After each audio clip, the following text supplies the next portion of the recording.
welcome back to the Nikki Clarke Show. I'm your host, Nikki Clarke, and we are excited to be back with some amazing transformational stories from people from all walks of life. I have another stellar individual who I respect. She is a mover and shaker in the community, and I call her an endo-warrior. She's an author and motivational speaker. Please welcome Stacy Savary. Stacy, how you doing? Thank you so much for having me, Nikki. It's such a pleasure to be here. Thank you. It's an honor. And you look lovely in yellow. I love that. Yeah. Is there a significance with yellow? Does it symbolize something? Yes, it does actually. Endometriosis Awareness Month is in March, and the color is yellow. So Gotcha. I wanted to wear it to represent the other warriors around the world and the other women who are fighting on behalf of themselves to be heard and not be silent. So I'm 1 in 10, so I'm coming out today to let you know that I'm here and I'm fighting. You're here. I'm a warrior. Hear me roar. I love it. It looks just lovely, and the shoes too.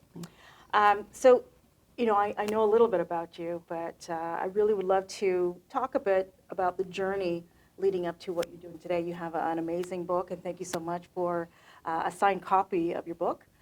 But how did it start? What gave you the motivation to come out and be so courageous to talk about your journey with endometriosis?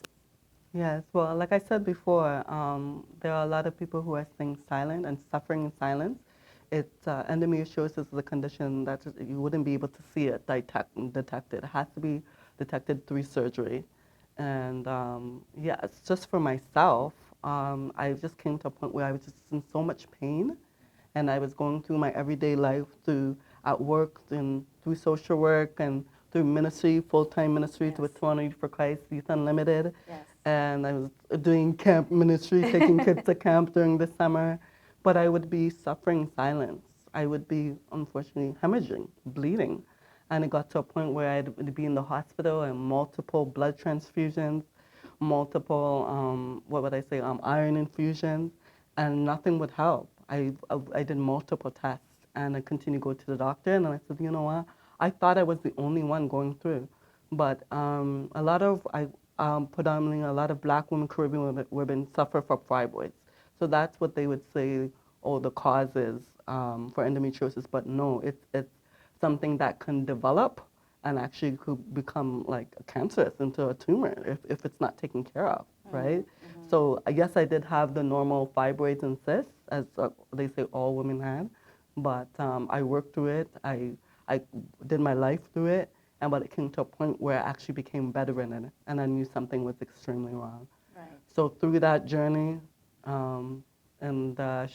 basically going through emergency, I'm a walking miracle. I went through emergency surgery, and they removed 16 fibroids and 16 fibroids. 16 fibroids and 2 cysts. I went into the surgery 120, and I came out 110. So 10 pounds of mass was embedded in my womb. Right? And so through that, the post-traumatic stress disorder, anxiety, and just even the doctors not believing me, and my families, my friends, I've lost a lot of people. But I had something to prove. I had the diagnosis finally to say, hey, I actually did have something. And I just want to encourage anybody today who is going through the same thing that, you know what, people may not believe you, but find somebody who may believe you and want to hear your story and share with others, because if I didn't share, then I wouldn't be here. Mm-hmm. I wouldn't have known that I'm not the only one, and then more women are suffering, but there are tools and the resources to help. Excellent. Yeah. And you're one of those resources. Yeah. Because of your experience. So you've taken this incredible journey and you've put together a publication. Let's talk about your book. What's it called? Yeah. The Perfect Storm, Navigating the Storms of Life Through Messy Waters. And like I said before, I had to navigate the health system, the Canadian health system. I had to navigate, unfortunately, my relationship suffered. My ministry, I had to step down from ministry. And unfortunately, I went through a separation and divorce. Mm-hmm. So through that, I've navigated some messy waters, but I've come out bright on the other side.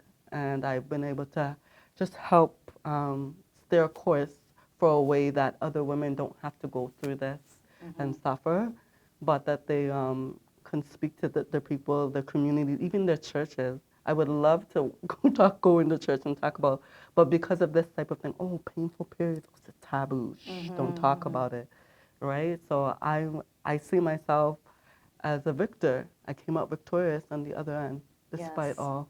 Yes, absolutely. And you're glowing with just this knowing and confidence, and truly victorious in this experience you have.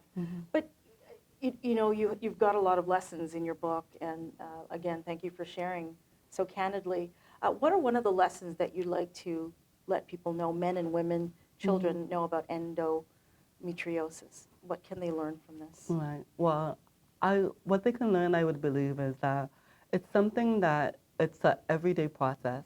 Like, I thought I was healthy, I thought I was well, but just because I look a certain way doesn't mean that everything is working on the inside. So it really actually prompted me into, a healthier lifestyle, eating well, even like trying a vegan or paleo lifestyle, and getting rid of the fatty foods, and I'm like lactose, lactose free and different things. So that propelled into like a health and wellness journey, and I've been able to help other women like lose weight and take care of themselves, self-care, self-love, Yes. all that. And like I would truly say that I learned how to be resilient. To be resilient, but to be resilient, you have to speak up. And as a self-advocate, I had to advocate for myself, right? Resiliency is the key. Yeah, that can be a little bit discouraging at times when you don't have the cheerleaders around you that you expect to be on your team, because just knowing you, I know that you're a giver, and you lend a lot of your energy to help people. So Right.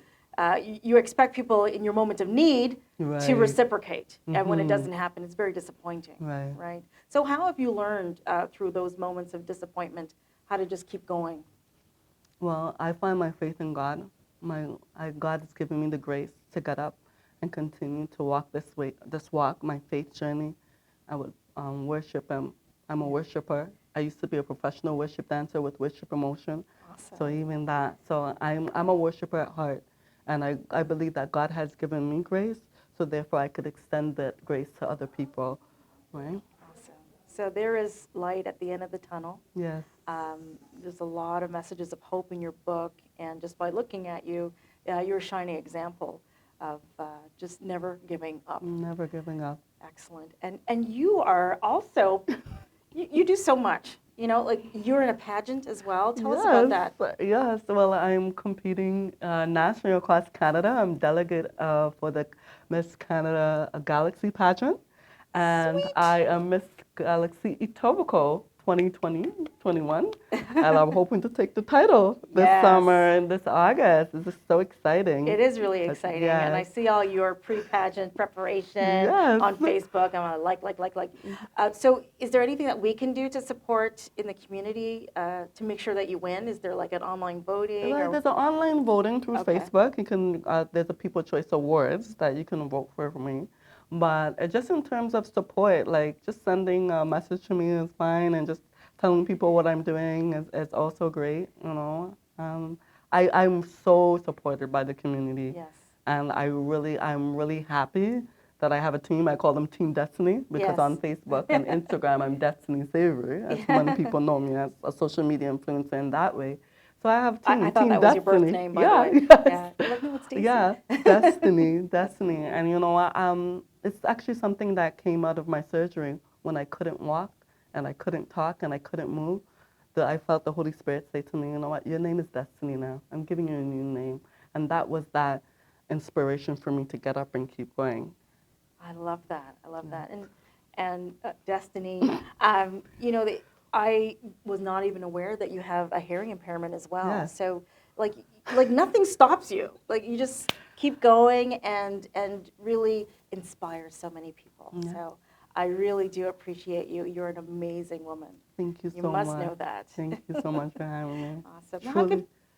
How can people reach you on social media? I'm sure they're trying to find out how to Google you right now. Through Facebook or Instagram on Destiny Savary. You can email me at iamdestinysavary@gmail.com. And you can order my book on Amazon. I would suggest get the e-copy because you can put it on any device, on your tablet, on your cell phone, and on your laptop.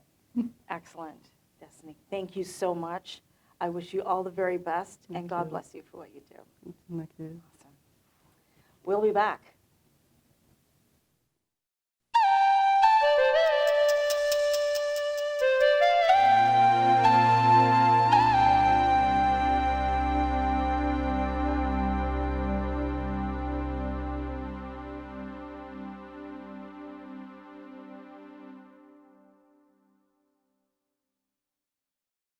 The Nikki Clarke Show, transforming lives one story at a time. If you would like to be a guest or become a part of our live studio audience, or even to become a sponsor, just go to www.NikkiClarkeNetwork.com.